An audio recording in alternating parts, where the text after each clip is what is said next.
This is CBC Winnipeg News.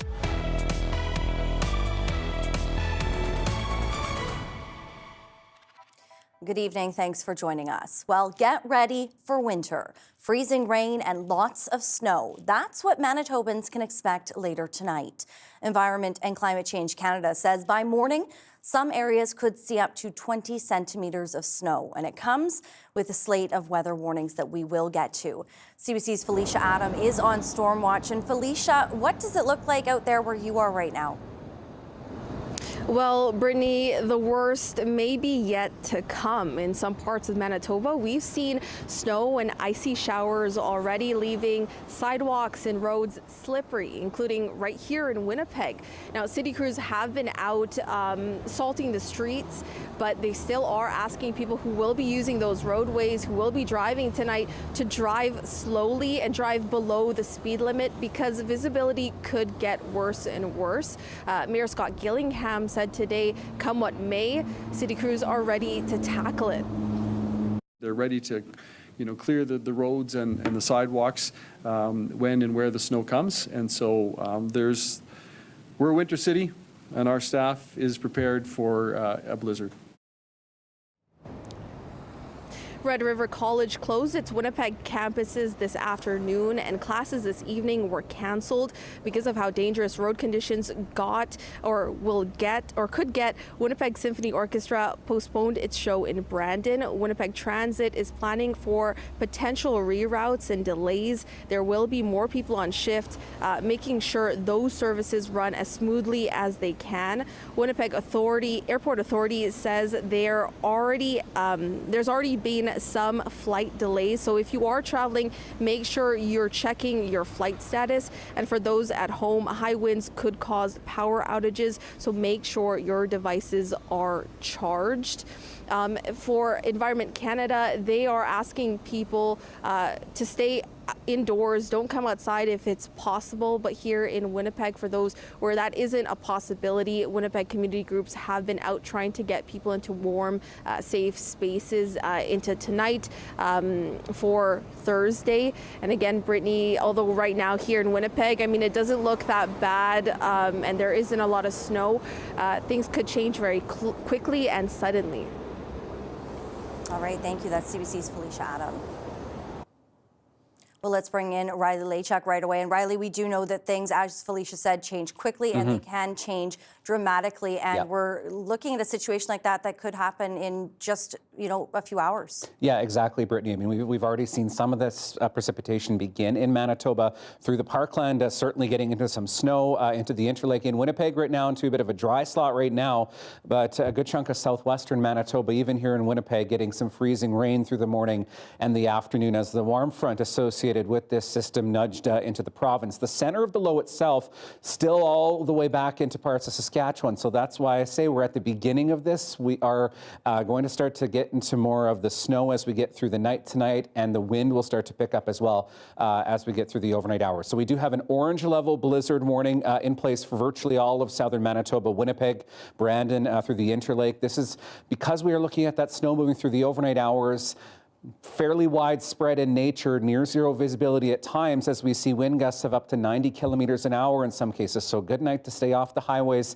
If you have the ability to work from home tomorrow, that's probably a good option, particularly if you're outside the city. Still watching the possibility of some freezing rain in parts of the province along the international border, and a winter storm warning in place into northwestern Ontario. And on top of that, some very cold air moves in behind this. There's already a cold warning in place for parts of northern Manitoba, the possibility of seeing some wind chill values close to the -50 mark as we get through the overnight hours tonight. So I'll break all of this down and go into detail, Brittany, when I come back. All right, Riley, we'll be keeping an eye on that. Thank you. You're welcome. Well, it's supposed to be a celebration of light overcoming darkness. But instead, a Hanukkah menorah lighting at Winnipeg's largest hospital was marred by hatred. Police say an investigation is underway after someone disrupted the event at the Health Sciences Centre with anti-Semitic remarks. All just one day after a heartbreaking tragedy in Australia at the start of Hanukkah. The CBC's Ian Fraze reports. Someone yelled anti-Semitic comments at Jews marking a religious holiday. It happened at the Health Sciences Center in Winnipeg, and now police are investigating. During a menorah lighting ceremony, the Jewish Physicians of Manitoba said on Instagram an individual deliberately disrupted our holiday celebrations with overt hate speech and intimidation. The post said it occurred while Jews were already feeling vulnerable. One day earlier, 15 people were killed during a Hanukkah celebration in Australia.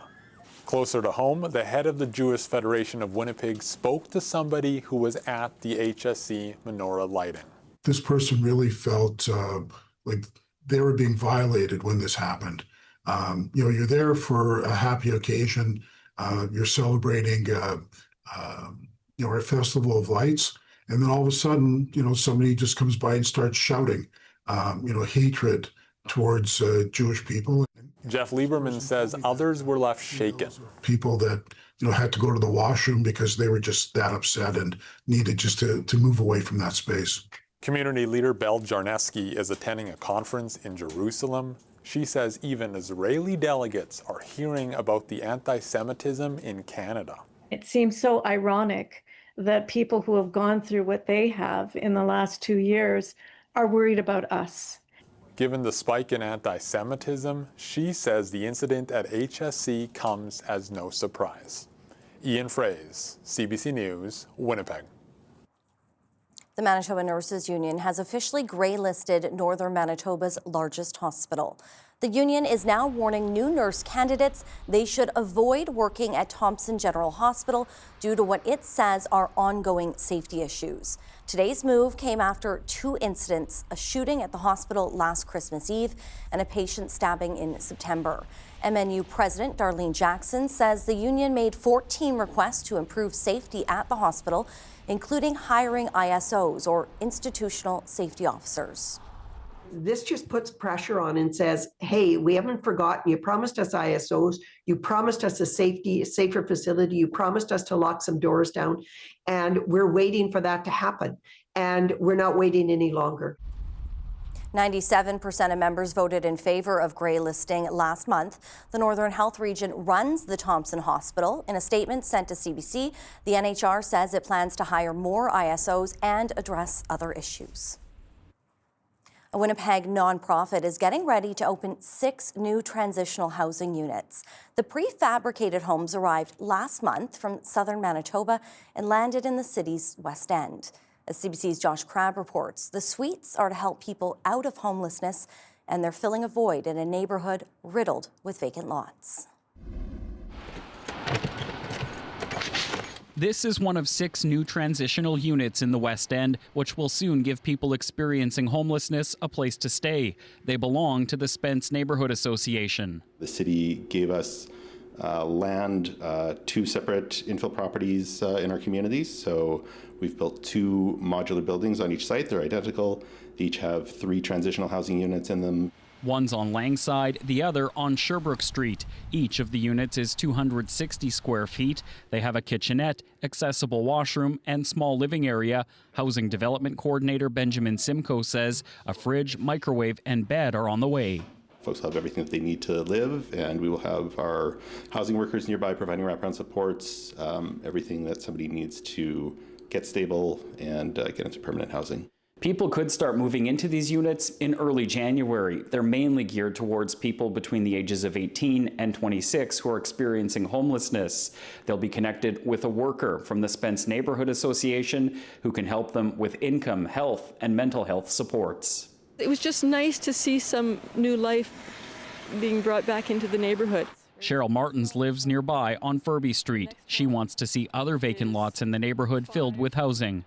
I think we would be happy to see new homes of any kind. Like I saw the home on Sherbrooke as it was put in, like they came and did it like in a day, kind of once they had and like I stood on the sidewalk and clapped for them. Martins counts 8 vacant lots on her street alone. The Spence Neighborhood Association says there are 60 vacant lots within its boundaries and another 30 derelict properties. So we have a lot we could do if we had the support to do it. So maybe we will one day. The nonprofit got $1.8 million for these buildings through the city as part of a federal rapid housing initiative. Simcoe says it's one way to deal with vacant lots while serving as a stepping stone to help people find more permanent places to live. Josh Crabb, CBC News, Winnipeg. The province says it wants to turn home ownership into a reality for more First Nations women. Manitoba is putting more than $1 million into a housing partnership with Manitoba Tipi Mitawa. The money will help remove barriers for women and their families in becoming homeowners in Winnipeg. The program is available to First Nations women who are single or who have children with criteria. Since the program began, it's helped 36 families buy their first homes. All are still in good standing with their mortgages. More than 700 people are on the waiting list.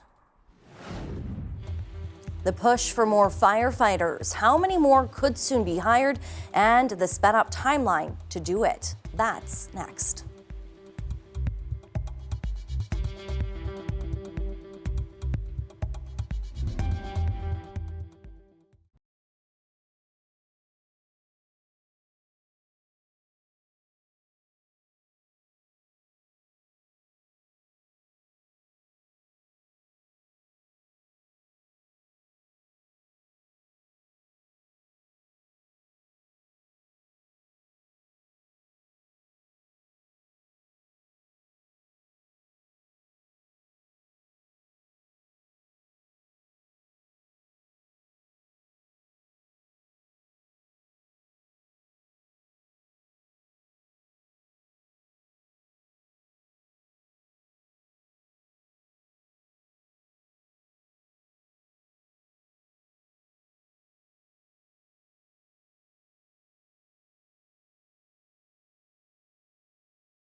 Winnipeg firefighters made a show of force at City Council's budget vote today.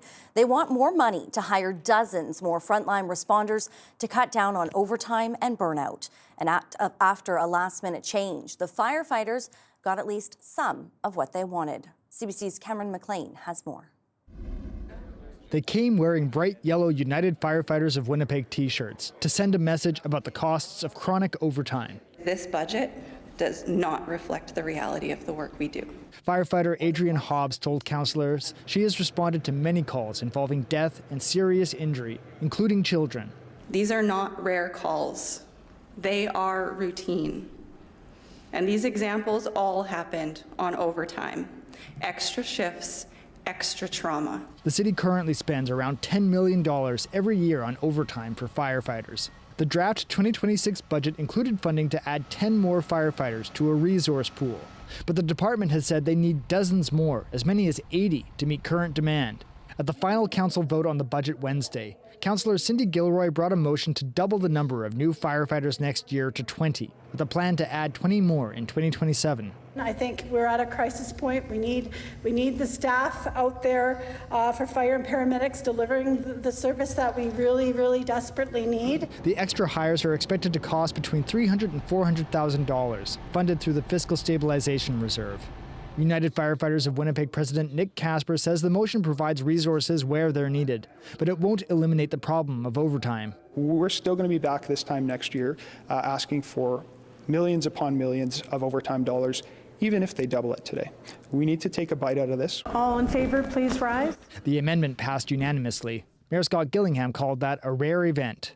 I want to note that in a almost $1.5 billion operating budget, after a long budget process, there was only one amending motion, which in my time here, I think is maybe a record on a budget vote. The final budget passed by a vote of 12-4. It includes a 3.5% property tax hike. Cameron McLean, CBC News, Winnipeg. They're coming to school in dirty clothes. Others are going missing, and no one's calling police. Those are just some of the concerns being raised around kids in care who are put in emergency placements. And CFS says it's not enough is being done to keep these kids safe. CBC's Caitlin Gowerluck has more. The basics, like washing dishes, didn't come easy to Joshua Niepenek. As a teen in care, he went through a revolving door of workers. You're not somebody's kid, you're somebody's job. The emergency placements where he stayed are supposed to be stopgaps in Manitoba's child welfare system, a place where kids can go, ideally for a short time, while workers try to find a better spot. Niepenek's experience echoes what we learned through a Freedom of Information request to Nimikie Osison Child and Family Services. It's a Winnipeg agency that mostly cares for kids with ties to First Nations in Ontario. They raised dozens of concerns about emergency placements, from staff not teaching kids how to brush their teeth to kids going to school in dirty clothes. For Niepenek, hearing that brought back memories. I'd go from placement to placement to placement with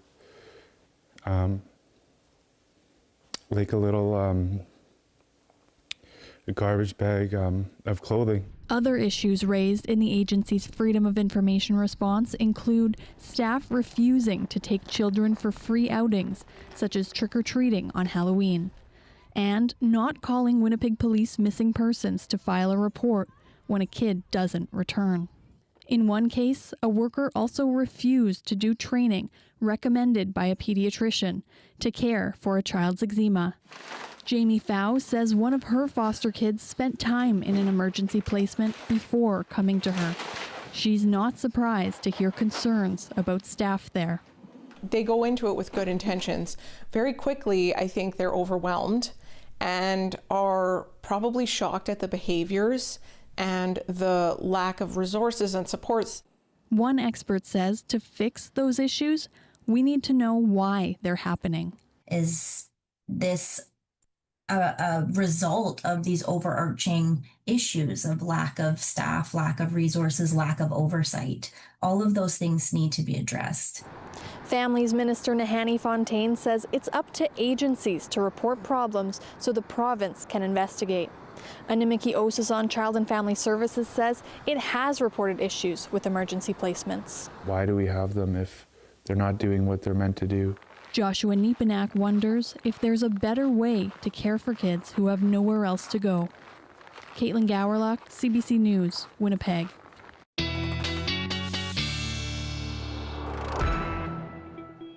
All right, Riley back in now. And Riley, like all things when it comes to storms, that timing can be a little bit tricky. Things have been pushed back a couple times. You are on storm watch. Yeah, exactly. I'm going to get right into it, Brittany. I'm going to walk you through first broad strokes, what we're looking at, and then we'll get into the timeline of it here. So starting with the snow, looking at a general 10 to 20 centimeters. I mean, some parts of West Man into the Brandon region, maybe you only pick up 5 to 10, but generally speaking, 10 to 20 centimeters ending as we get through the overnight hours. However, as you'll see, some parts of the Interlake could get into 25 or 30 centimeters. Let's throw in some wind. Strong winds start to pick up as we get through the overnight hours tonight through the Red River Valley, looking at gusts of 70 to 90 kilometers an hour, and those winds stay with us across the south as we get through the day on Thursday before we start to see them tapering off. So the impact, near zero visibility at times through the overnight hours, hence why that orange level blizzard warning has been issued, simply because of not only the timing of this, we're looking at this having an impact into the morning rush hour tomorrow, but just how prolonged we're looking at this snow and blowing snow lasting as we get through the day tomorrow. So this is going to mean a tough go on highways tomorrow. So if you can stay off the roads tonight, through the day tomorrow, probably a good bet, because we are looking at things as we get through the night, particularly through the Interlake into the Red River Valley, being very treacherous at times, particularly with the visibility. So there's a look at radar, where that system sits right now. As we push forward into the night tonight, as that low starts to make its way into Manitoba, the snow does continue through the overnight hours, pretty broadly through the Riding Mountain region, right through the Interlake. This is where we're looking at some of the heaviest accumulations, but we're looking at this continuing into the morning hours for Winnipeg. So pre-dawn, already done in the Parkland, really on the edge of it being done by even 6 o'clock in the morning for Winnipeg tomorrow. By the time the morning commute ends, yes, the winds will certainly be very strong, but the snow itself will have tapered off, and it's off into northwestern Ontario by the time we get into Thursday. And then in behind this, high pressure sets in, and we get into some very cold Arctic air through the day on Friday, ahead of clipper number 3 for this week, starting to push into the province. This one much less potent as we get toward the weekend, maybe another 4 or 5 centimeters, but nonetheless more precipitation on the way. So there's that general 10 to 20 centimeters, some pockets in the Interlake where we could get up to 30 centimeters, but the story as we get through Thursday, as I said, will be the winds. So we see that picking up as we get through the overnight hours into Thursday, north winds gusting up to 80 plus through the Red River Valley into parts of the Interlake, even up to 90 in Emerson, for example, as we get into the morning hours tomorrow. So that's why I say if it's not snowing, it will be the visibility that really causes issues as we get through the day tomorrow, before that wind starts to back off as we get into the day on Friday once again. So temperatures first thing in the morning, hanging around minus 20 or so. Temperatures really don't go that far through the south as we get through tomorrow, but there's that cold blast of Arctic air in the north, starting at minus 33 in Churchill, minus 35 into Dooley Lake, and that's the air that we get overnight into Friday morning for Winnipeg, a low of minus 29. Brittany, there's a little bit more snow for Friday, and then we'll get into some sunshine to start winter on Sunday. All right, thanks, Riley. We'll keep an eye. Here's a house in Norwood that is all ready for the holidays. We have much more ahead after this. Stay with us.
Police have charged the surviving suspect in Sunday's mass shooting at Bondi Beach in Australia. A 24-year-old has been charged with 59 offenses in connection with the deadly attack.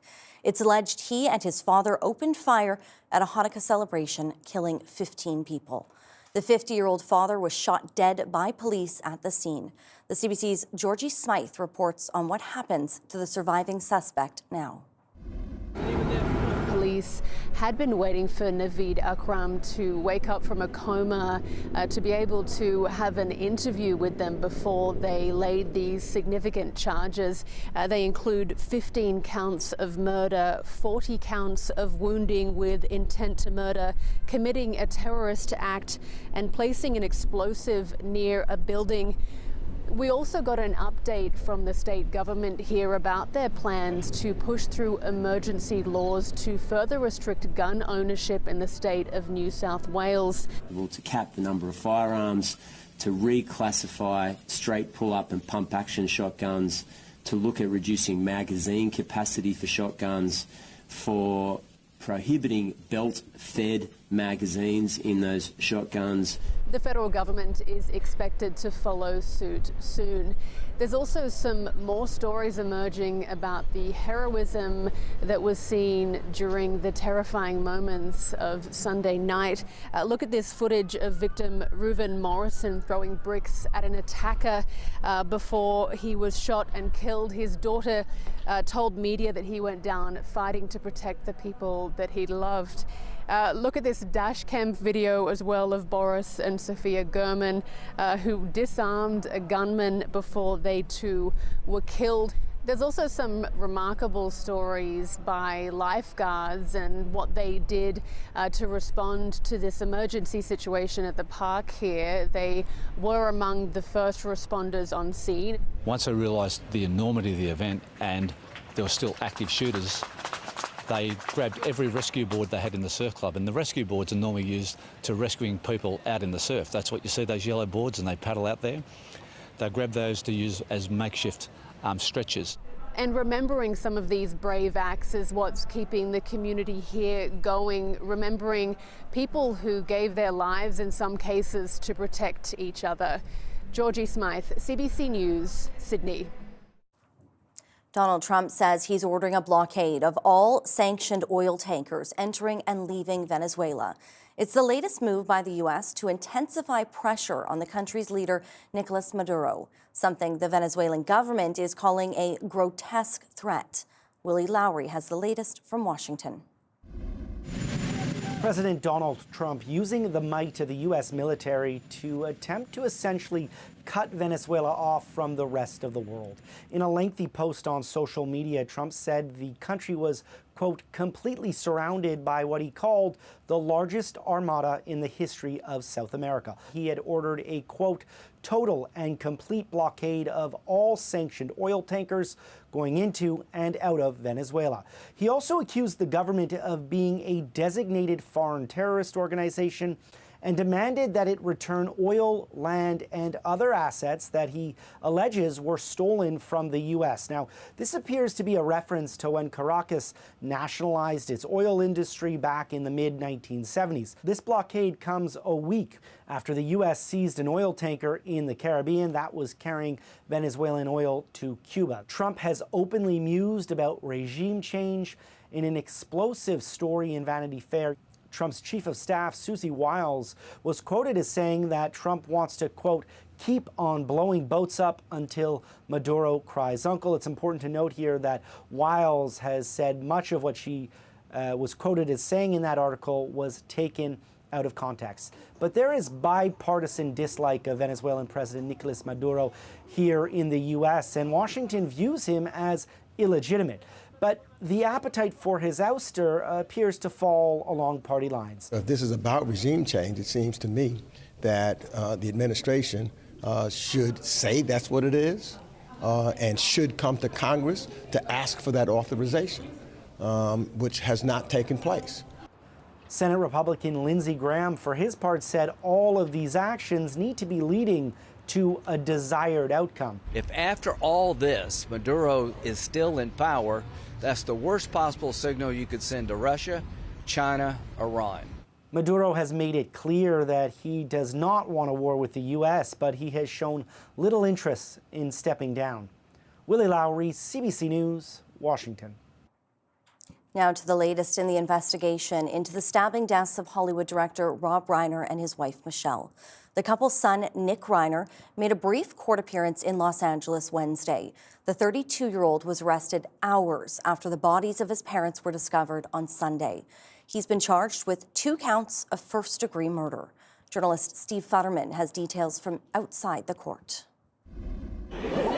The hearing here at the downtown criminal courts building was very brief. It lasted only a few minutes. Nick Reiner was in the courtroom, but he was very difficult to see. He was sitting down behind his defense attorneys. He was wearing a suicide vest, and his hands and arms were shackled. The chief defense attorney for Nick Reiner, Alan Jackson, immediately asked that the hearing be continued, be pushed back until January 7th. Nick Reiner, the only time he spoke during the hearing, he was asked by the judge if he waived his right to a speedy arraignment, and he said he did. He wasn't formally told the charges, and he didn't enter a plea. Afterwards, Alan Jackson spoke briefly with reporters. This is a devastating tragedy that has befallen the Reiner family. We all recognize that. We ask that during this process, you allow the system to move forward in the way that it was designed to move forward. Not with a rush to judgment, not with jumping to conclusions, but with restraint and with dignity and with the respect that this system and this process deserves and that the family deserves. For the moment, Nick Reiner remains in jail not far from here. He is being held without bail, so there's no chance that he will be released. Now, you may have noticed in some of the video from the courtroom, you did not see Nick Reiner's face. That was because the judge ordered the camera crew inside the courtroom, the pool camera crew, not to take any video of his face. So lots of speculation already about what the defense strategy might be, much of it focusing on possible diminished capacity defenses or insanity defenses. We know that Nick Reiner over the years has had many mental health challenges, and that could be the focus of the defense. Meanwhile, the 2 surviving children of Rob and Michelle Reiner, Jake and Romy, they issued a statement today expressing the great grief they're going through right now. They are asking for privacy, and they also ask that people temper any speculation. Steve Futterman, CBC News, outside the county courthouse in Los Angeles. Well, first it was heavy rain and flooding. Now it's high winds and power outages wreaking havoc across British Columbia. It's the 3rd major weather event to batter the province in the past week, and it's not over yet. Yasmin Renea has the latest details. Across BC, down trees and power lines after a fierce wind and rainstorm overnight. At its peak, about 120,000 customers were without power in the Lower Mainland, Sunshine Coast and on Vancouver Island Wednesday, with many schools closed. BC Hydro says crews are working around the clock to restore power.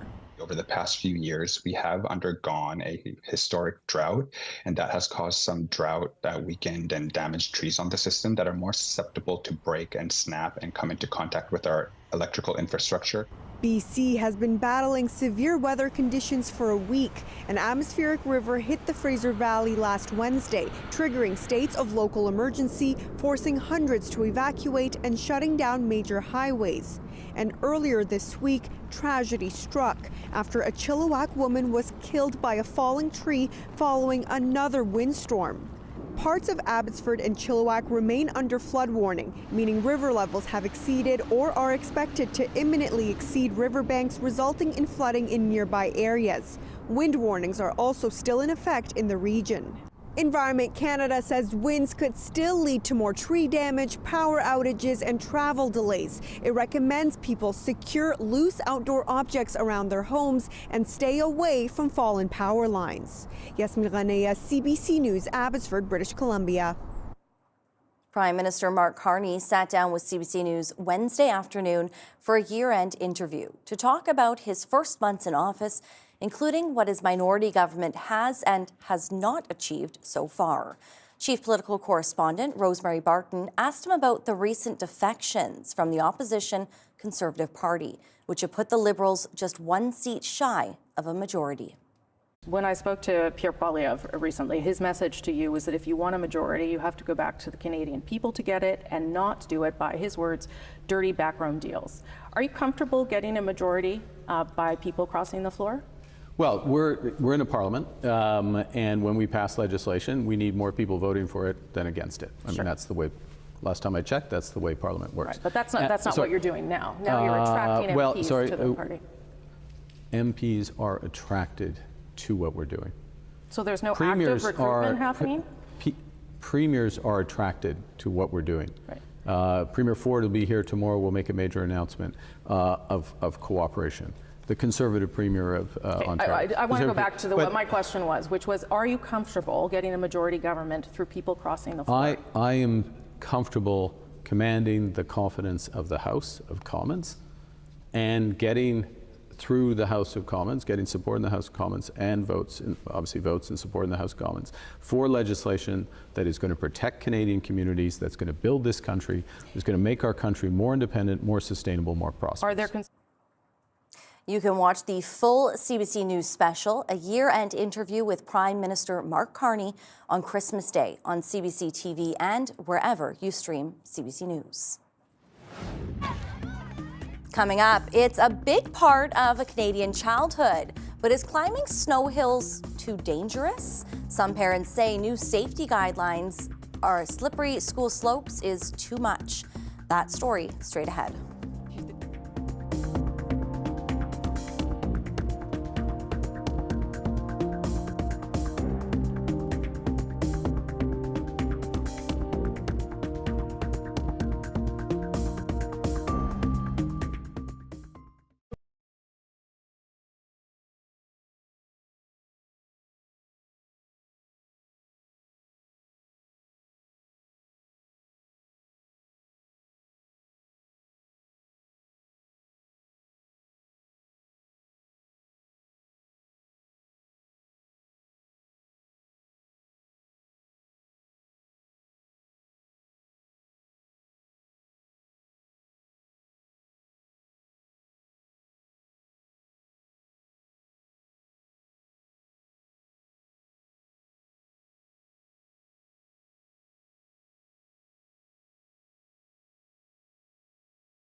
It's a winter tradition and for some, a big part of a Canadian childhood.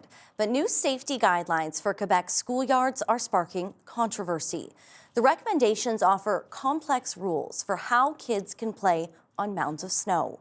As Alexander Silberman shows us, some say the restrictions go too far. A winter tradition in many Canadian schoolyards, jumping, sliding, and rolling down big mounds of snow. But now some Quebec schools are being encouraged to follow a long list of safety rules, including possibly wearing helmets. The people who are in fear are the adults. That's the problem. I think that's kind of ridiculous. I think kids are kids. Playing in the snow is normal. The guidelines, issued to dozens of school districts, come from a group insurance association aiming to avoid complaints from parents and potential lawsuits. School staff will have to get out the measuring tape, keeping track in a daily log. Snow piles will have to be between 1.8 and 3 meters high, with a grade of about 25%. If the rules can't be followed, kids should wear helmets. This school district spokesperson says her schools plan to follow the guidelines. If hills don't comply, they will be closed or made smaller so students can still have fun. Je trouve ça un petit peu exagéré. But Quebec's premier weighing in, arguing the idea of kids wearing helmets in the schoolyard is excessive. I'm a bit concerned in terms of trying to be overly prescriptive around how we provide those kinds of environments. The Canadian Pediatric Society says outdoor risky play is an essential part of childhood development. And its 2024 report found taking chances and even getting hurt to be key to kids' mental, physical, and social well-being. How fast do I want to take my speed down that slope? Those kinds of things that we want to really allow kids to make decisions for themselves. There are no consequences if schools don't implement the rules, many trying to strike a balance, keeping kids safe, while letting a little bit of a tumble still be part of the fun. Alexander Silberman, CBC News, Montreal.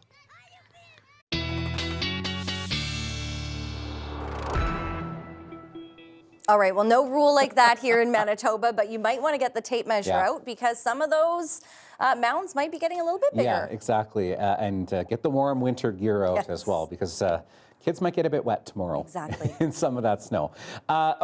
We are going to get into a bit more detail on this, Brittany, because the impacts will be especially felt into parts of the Interlake and to the Parkland as we get through the overnight hours tonight. So temperature right now in Winnipeg, I mean, we're into a bit of a dry slot, -5 at the moment, but the wind has started to pick up, and you can see that on our current conditions right now. East 20 gusting to about 33 in the city right now. We'll talk about the wind elsewhere in just a moment, but temperatures right now across the province already at -35 into Dooley Lake, Churchill at -34. But where you're looking at some of these green contours along the international border, the low itself at the moment sitting just south of Regina, you can see this little hump. This is where the low pressure system is sitting right now. The warm front tracking along the international border, -1 in Morden right now, but -10s through Victoria Beach into Gimli. So that's a bit of a look at the temperature gradient that we've seen with the wind chill at the moment close to the -50 mark already into parts of northern Manitoba. This is frostbite on exposed skin in minutes. Wind-wise, we have started to see that wind start to pick up, particularly in the west. Winds gusting 50 to just about 75 in southwestern Manitoba right now, upwards of 50 in Swan River. And we'll start to see as this low nudges its way into the province, the wind really starting to ramp up as we get through the overnight hours. So that is one reason why Environment Canada in this new 3-tiered system has gone with the orange blizzard warning for much of southern Manitoba because of the potential widespread impact and the dangers associated with winds gusting up to 90 kilometers an hour, near zero visibility at times as we get through the night tonight. So again, a very difficult night ahead on highways as we get through the overnight hours, looking at the potential still along the international border of maybe some freezing rain, but I think those warnings do get dropped as we get through the overnight hours tonight. So blizzard conditions start to push into the Parkland, into the Interlake through the night tonight. Temperatures overnight -22, -23, but looking at winds north 40 gusting to 60, picking up to 70 or 80 as we get through the overnight hours, and looking at low temperatures around -34 to -36 in parts of the north.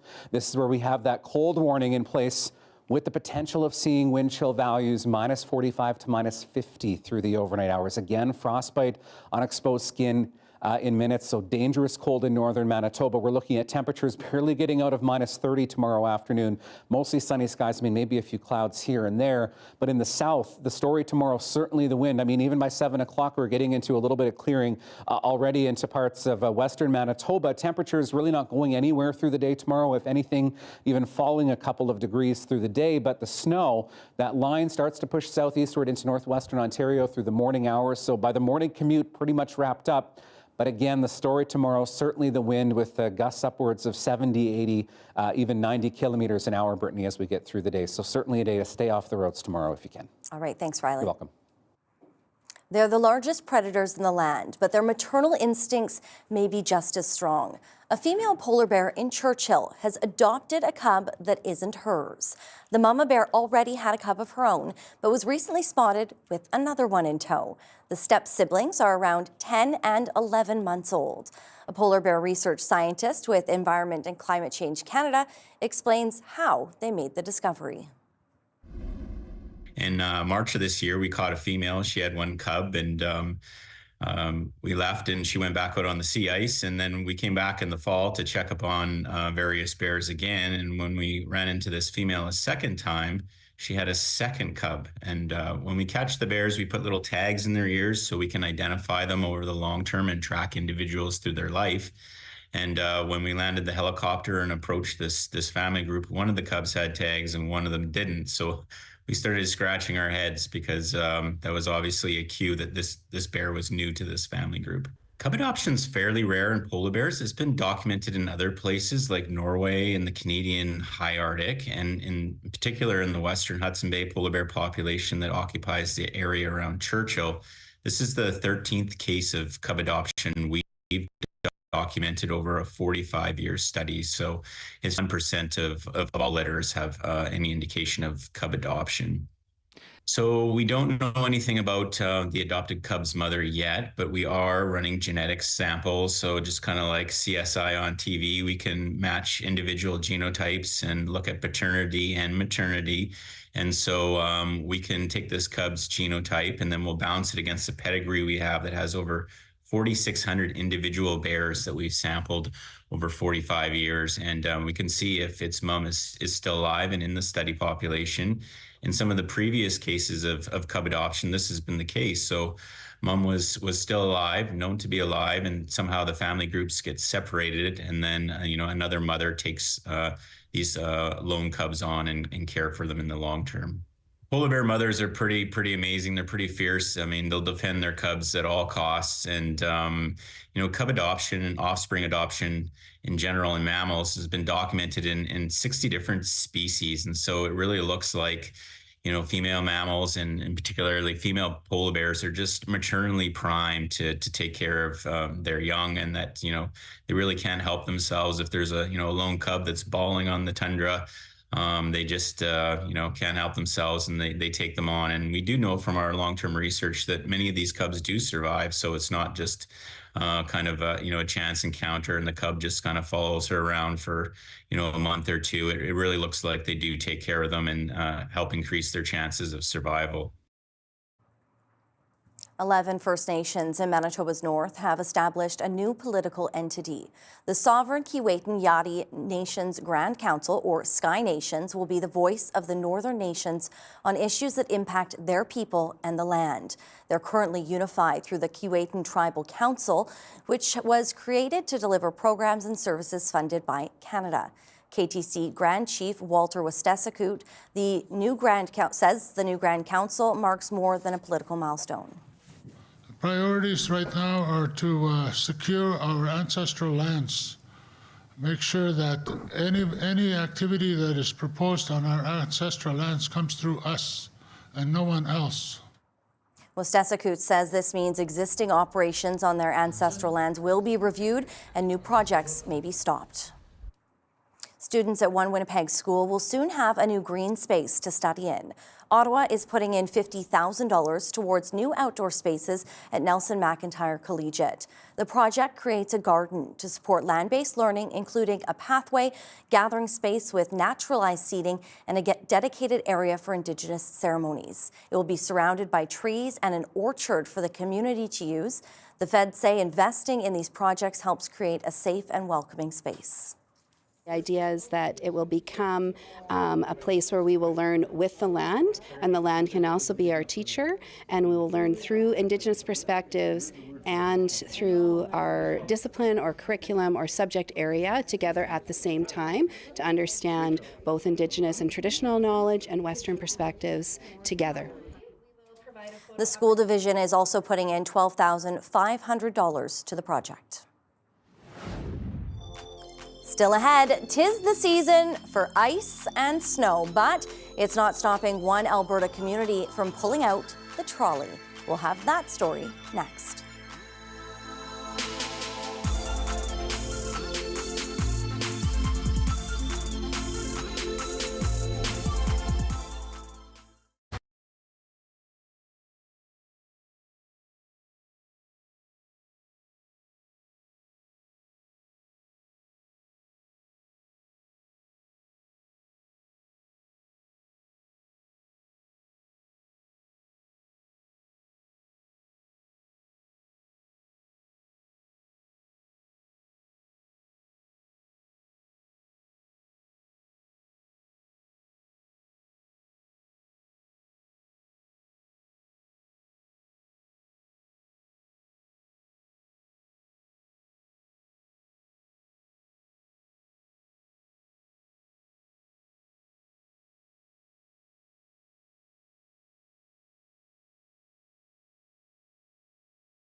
Welcome back. Wanted to give you another look at radar before I leave you for the evening here as the system continues to push into Manitoba.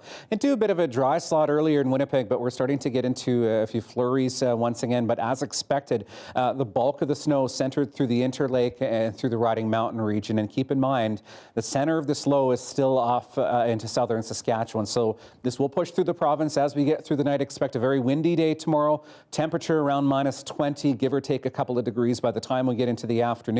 Another clipper comes through as we get into Friday. This one at this point looking like another maybe 4 or 5 centimeters pretty generally across the south. -15, maybe a few flurries yet into Saturday. Then we're back into some sunshine as we get into the start of winter for Sunday at -17 degrees and up to -8 by Christmas Eve next Wednesday. A community in Alberta is getting creative, Brittany, when it comes to showcasing its city. And it's not just tourists who are taking advantage of a Christmas Twinkle Tour by trolley. Colin Gallant has our daily lift.